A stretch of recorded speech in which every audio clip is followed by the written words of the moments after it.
This is molten sterling silver, hotter than 900 degrees Celsius, about to become a skull ring. But here's the part most people never guess. The ring already exists. It was finished weeks ago, in wax. Every solid silver skull ring begins as a block of hard green wax and a handful of tools borrowed from a dentist's tray.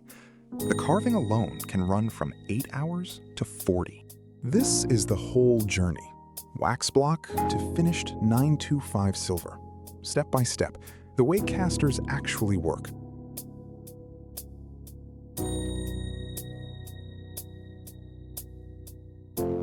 Walk into any carving studio, and you'll see the same 3 colors on the bench: green, purple, blue. That's not decoration. It's a code. Carving wax is graded by hardness, and the color tells you the grade. Blue is the softest, flexible enough to bend 90 degrees without snapping. It suits flowing shapes, Celtic bands, smooth curves. Purple sits in the middle. General sculpting, moderate detail. Green is the hardest of the 3. It won't flex at all, and that stubbornness is the point. It holds a knife edge the way soft wax never can. For a skull, that settles it. Deep eye sockets, separated teeth, sharp nasal ridges. Every one of those cuts needs wax that keeps its edge under the blade. Green is the standard. And all 3 grades melt at about 116 degrees Celsius, barely past boiling water. Remember that number. It's what makes everything later possible. The toolkit would look familiar to your dentist.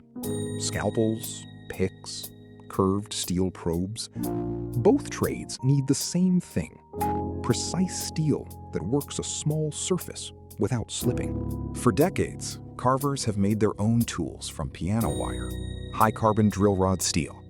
Heat it, shape it, quench it, then temper it until the surface turns dark straw. That color means it will shave wax cleanly without going dull. One surprise: files are nearly useless here, even though some blocks literally say file a wax on the side. They skip and tear the surface. Fine work is done with scrapers and picks, one shaving at a time. Then there's the wax pen, a heated tip that melts wax on contact. It works in reverse, adding material instead of removing it. Teeth, brow lines, nasal ridges, built up drop by drop. Most carvers work both directions. Rough out the skull by subtraction. Refine the features by addition. So why are skulls such a natural subject for hand carving? Start with a fact about your own head. It isn't symmetrical. A 3D imaging study in the journal Surgical and Radiologic Anatomy measured hundreds of adult skulls and found consistent left-right differences, especially around the eye sockets. Computer models don't work that way. CAD software mirrors one side to build the other. The left eye is a flipped copy of the right. On screen, it looks clean. On a hand, the brain reads that perfection as slightly off. A hand-carved skull never has that problem.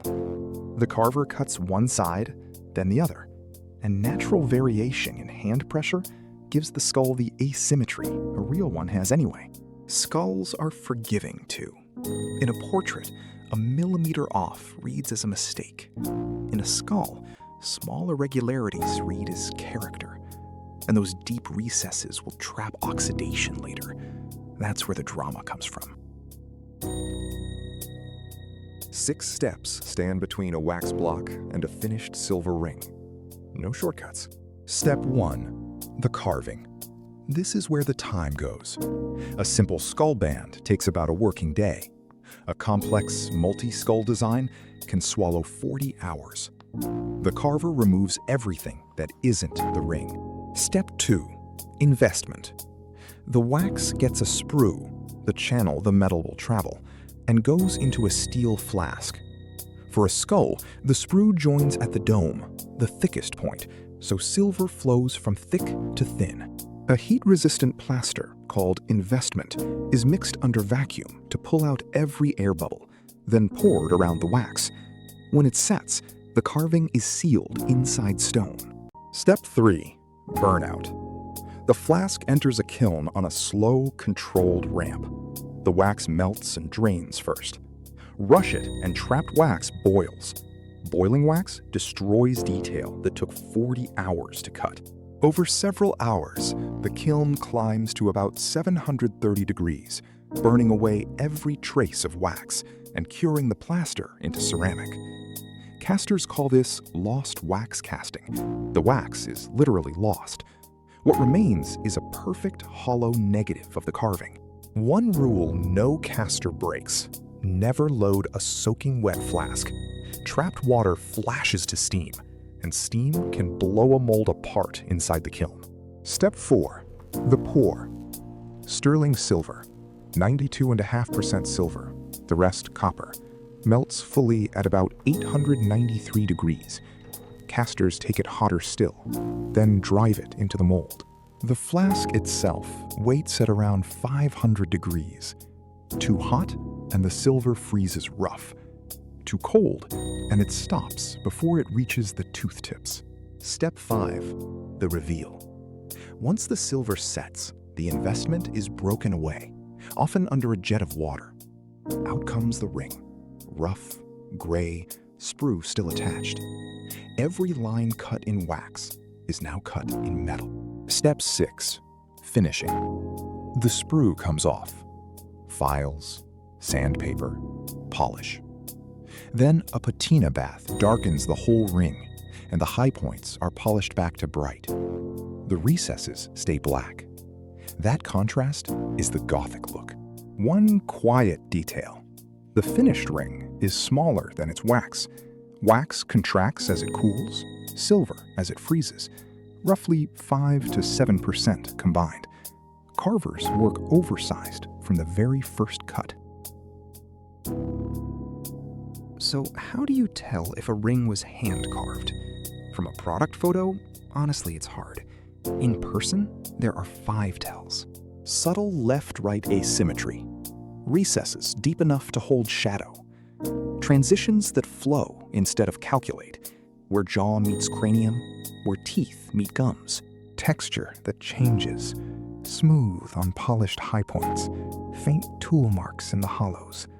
And weight that follows the design. Heavy at the dome, thinner at the band, because each wall was shaped on its own. None of this makes CAD rings bad.